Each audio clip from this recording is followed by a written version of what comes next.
उत्तर प्रदेश में चुनाव आने वाले हैं। ऐसे में उत्तर प्रदेश पर सबकी नजरें टिकी हुई है। बनारस को लेकर प्रियंका गांधी वाड्रा आजकल ज्यादा सजग नजर आ रही है। यही कारण है कि 2 अक्टूबर को जनसभा करने वाली है। इस पर ज्यादा बातचीत करने के लिए फिलहाल मेरे साथ मौजूद है केंद्रीय राज्य मंत्री कौशल किशोर, जिनसे बातचीत करने वाले हैं। सबसे पहला सवाल यही है कौशल जी, देखा जाए तो प्रियंका गांधी वाड्रा लगातार उत्तराखंड और उत्तर प्रदेश के चक्कर काट रही है। ऐसे में इस तर्क में अगर हम समझे तो 2 तारीख को जनसभा करने जा रही है प्रधानमंत्री के लोकसभा क्षेत्र बनारस से। देखिए, उत्तर प्रदेश के अंदर जो है कांग्रेस का कोई वजूद नहीं रहा। खुद राहुल गांधी जी चुनाव हार चुके वहाँ से, और इस बार की स्थिति ये है कि खुद सोनिया जी को 2024 में हारने की स्थिति पैदा हो रही है, क्योंकि वहाँ का जो आम आदमी है वो पूरी तरीके से भारतीय जनता पार्टी के साथ जुड़ रहा है। क्योंकि प्रियंका जी मीटिंग कहीं करें, चाहे माननीय प्रधानमंत्री जी के क्षेत्र में या कहीं पर करें, बहुत दिनों तक के लगातार चुनाव में कैंपेनिंग करती रही अमेठी में, लेकिन अपने भाई को चुनाव नहीं जीता पाई। तो वहाँ तो जा कर के केवल जो है अपने को प्रेजेंट करने का प्रयास कर रही हैं, लेकिन इन लोगों के पास कोई किसी भी प्रकार का कोई मुद्दा नहीं है। क्योंकि जब इनकी सरकारें रहीं तब इन लोगों ने गरीब लोगों को, किसानों को, लेकिन कौशल किशोर जी यहाँ रोकना चाहोगे, आपको लगता है कि एक नारी सब पर भारी चुनौती दे पाएंगी? बनारस जा रही हैं, संसदीय क्षेत्र है प्रधानमंत्री नरेंद्र मोदी का। नहीं, जाने पे कहीं किसी को रोक नहीं है, वो जाएं, अपना बात करें जो करना हो। और भारी तो नहीं हो पाएंगी, इसलिए कि उनको ज़मीनी हकीकत का जो ज्ञान होना चाहिए वो इन लोगों को नहीं है। विपक्ष को देख रहे होंगे कि जो हमारी पार्टी है, वो हमारी सरकार है, वो आर्थिक आधार पर कमज़ोर लोगों को, वो किसी भी वर्ग हो के हों, किसी जाति के हों, उन सारे लोगों को बिल्कुल मदद करने का काम किया है और उसके लिए नियम बनाया है, उनको सुविधाएं देने का काम कर रहे हैं।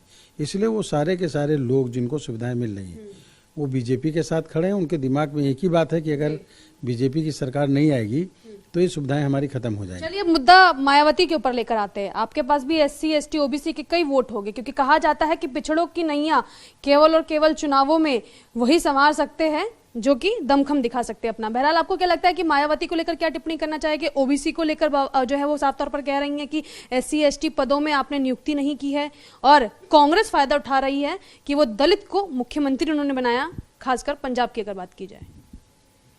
देखिए, जब पंजाब का चुनाव आएगा तो पंजाब के लोग निर्णय लेने का काम करेंगे। ये उत्तर प्रदेश का चुनाव होने वाला है, और उत्तर प्रदेश के अंदर मायावती जी भी पूरी तरीके से जो डॉक्टर अंबेडकर को लेकर के चली थी, उनकी नीति को नहीं माना उन्होंने, केवल उनको माना। और इसलिए दलित समाज के लोगों ने भी मायावती जी को पूरी तरीके से SC ST के लोगों ने नेगलेक्ट कर देने का काम किया। वहाँ पे अब जो है जो लोगों की सुविधाएं हैं, डॉक्टर अंबेडकर का मिशन बीजेपी पूरा कर रही, लोहिया जी का मिशन बीजेपी पूरा कर रही, गांधी जी का मिशन। कह रही हैं दलित तब याद आते हैं जब चुनाव नजदीक आते हैं। आप लोग चुनावी हथकंडा अपनाते हैं। इसी तर्ज पर कांग्रेस ने भी पंजाब में यही हथकंडा अपनाया और दलित नेता को मुख्यमंत्री बनाया।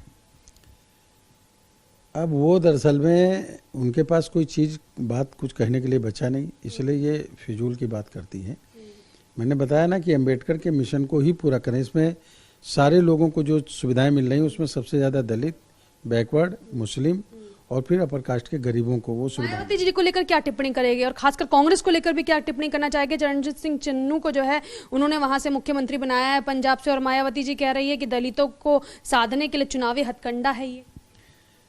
मायावती जी का 60% से ज्यादा लोगों ने, दलित समाज के लोगों ने साथ छोड़ दिया और वो भाजपा में शामिल हो रहे हैं बड़ी तेजी से, बड़े पैमाने पर, गांव लेवल पे, क्षेत्र लेवल। मायावती जी भी जल्दी शामिल हो सकती है भाजपा में।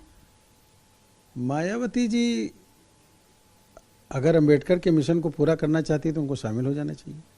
तो चलिए, मुस्कुराते हुए आखिरी शब्दों में साफ तौर पर दिल की बात जबान पर आ गई है, और मोदी जी मन की बात करते हैं और अब उन्हीं के नेता दिल की बात करने लगे हैं, और साफ तौर पर कह रहे हैं चुनाव आने से पहले मायावती अगर बीजेपी में शामिल हो जाए तो इसमें कोई आशंका नहीं होगी। कैमरा पर्सन राजन के साथ मैं भावना, समाचार प्लस, दिल्ली।